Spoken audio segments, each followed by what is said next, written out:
Au pays des savanes, des collines rouges et des fleuves majestueux, il est une histoire qui revient si souvent qu'on pourrait croire qu'elle fait partie du folklore national, celle des milliards qui s'envolent plus vite qu'un papillon en saison sèche.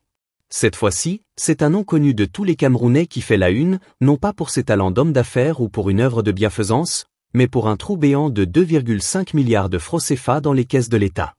Le personnage principal ? Franck-Emmanuel Biya, fils du président Paul Biya. Selon une alerte du journaliste exilé Boris Berthold, ce montant faramineux aurait été gracieusement accordé à Franck Biya pour l'acquisition d'une compagnie aérienne. Mais plusieurs mois plus tard, aucun avion ne vole, aucun projet ne décolle, et le silence autour de l'affaire plane tel un gros nuage sur le ciel déjà chargé de la République. Est-ce un nouveau feuilleton de la gouvernance camerounaise ou un symptôme plus profond d'une maladie chronique qu'on appelle chez nous, avec un brin d'amertume, le détournement à la camerounaise ?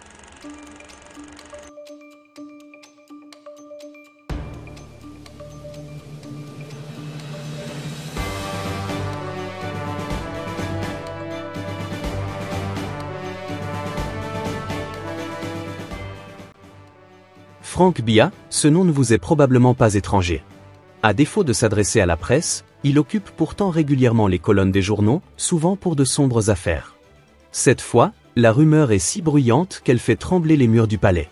Selon les révélations de Boris Berthold, 2,5 milliards de francs CFA auraient été débloqués pour permettre à Franck Biya d'acheter une compagnie aérienne. Mais voilà, les avions sont invisibles, et l'entreprise, elle, semble avoir disparu avant même d'avoir existé.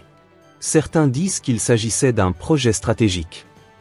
D'autres murmurent qu'on a voulu créer une compagnie nationale pour rivaliser avec Camerco, déjà elle-même en grande difficulté. Mais très vite, ce qui devait être une ambition patriotique s'est transformé en mirage. Et aujourd'hui, ce n'est plus un projet, c'est un scandale. Le peuple, lui, ne demande pas grand-chose. Une route praticable. Un hôpital où on peut accoucher sans vendre sa parcelle. Une école qui ne ferme pas quand il pleut. Mais pendant qu'il survit, certains vivent. Et pendant qu'il marche, d'autres roulent en silence dans des bolides dont le prix peut nourrir un village pendant un an. Vous êtes sur c'est Quand le serpent mord et que le guérisseur dort, c'est que le serpent est un proche, disait un vieux griot du centre. Cette phrase, à elle seule, résume le sentiment de nombreux Camerounais face à cette affaire. Le fils du chef de l'État, bénéficiaire d'un tel montant sans appel d'offres, sans transparence, sans contrôle, voilà qui choque. Mais est-ce vraiment surprenant ? Dans les rues de Douala, Yaoundé ou Garoua, l'ironie fuse. Même un pigeon voyageur aurait livré des résultats plus vite, lance un taximan. L'humour devient alors une arme de survie, un rempart contre la frustration, une manière pour les citoyens de garder la tête haute pendant que les milliards glissent comme l'huile sur les cailloux. Ce n'est pas la première fois que Franck Biya est cité dans des affaires louches. Déjà, il avait été accusé de jouer les ombres dans plusieurs marchés publics liés à la forêt, à l'immobilier et même au pétrole.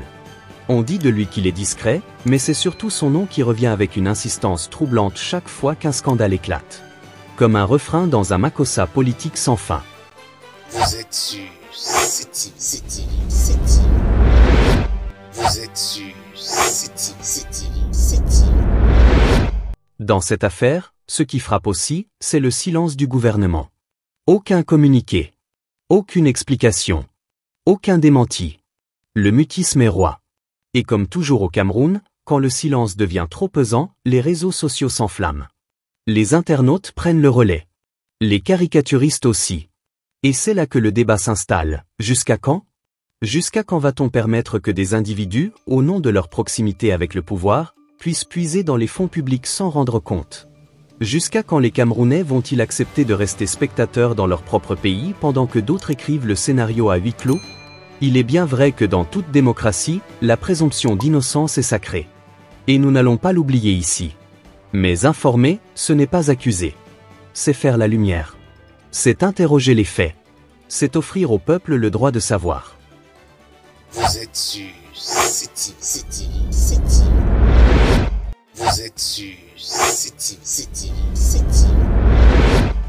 Les chiffres donnent le tournis. 2,5 milliards de francs CFA. À ce niveau, ce ne sont plus des sommes, ce sont des montagnes d'argent. De quoi équiper des hôpitaux, construire des écoles, moderniser des routes, financer des incubateurs pour les jeunes. Mais au lieu de cela, on parle de compagnie aérienne fantôme. Les Camerounais, qui connaissent bien les contes du village, se demandent s'ils ne sont pas encore dans une histoire racontée au clair de lune. Le genre où le héros prétend vouloir sauver tout le monde, mais finit par disparaître avec le trésor. Un proverbe du Sud dit « Quand un léopard promet une chèvre, c'est la chèvre qui doit s'inquiéter ». La gestion des deniers publics n'a jamais été un long fleuve tranquille au Cameroun.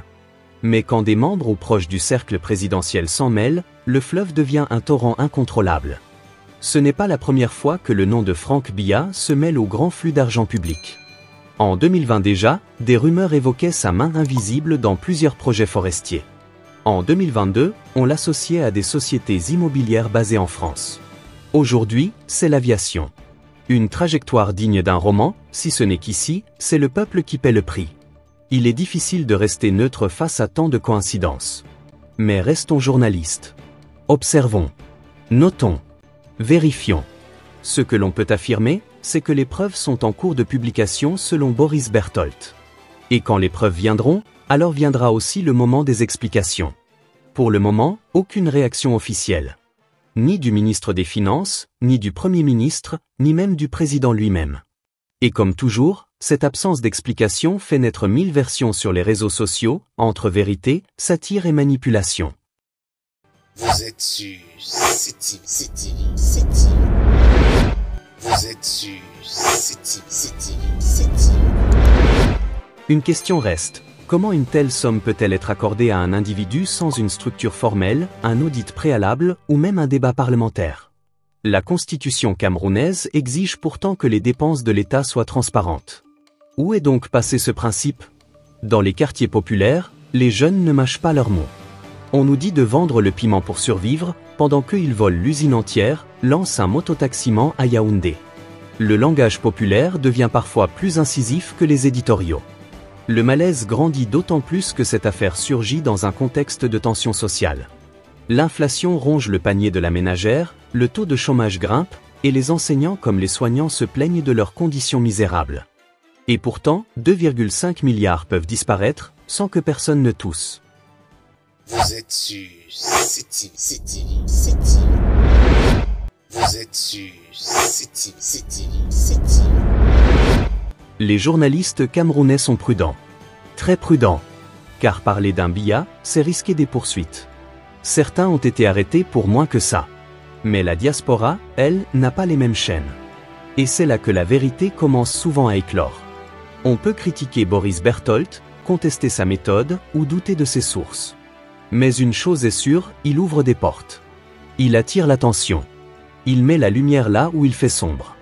Et quand le pays s'habitue à l'obscurité, toute lueur devient suspecte. La crédibilité de l'information se joue donc sur la suite. Si les preuves annoncées sont solides, alors une enquête devrait être ouverte. Mais au Cameroun, ouvrir une enquête sur un proche du pouvoir, c'est comme demander à un lion d'enquêter sur ses propres crocs. Le peuple, lui, n'a pas besoin d'un tribunal. Il juge dans la rue, dans les marchés, sur Facebook. Il observe, il enregistre. Il ne pardonne pas. Et ce peuple n'a pas oublié que les scandales précédents n'ont jamais connu de suite judiciaire.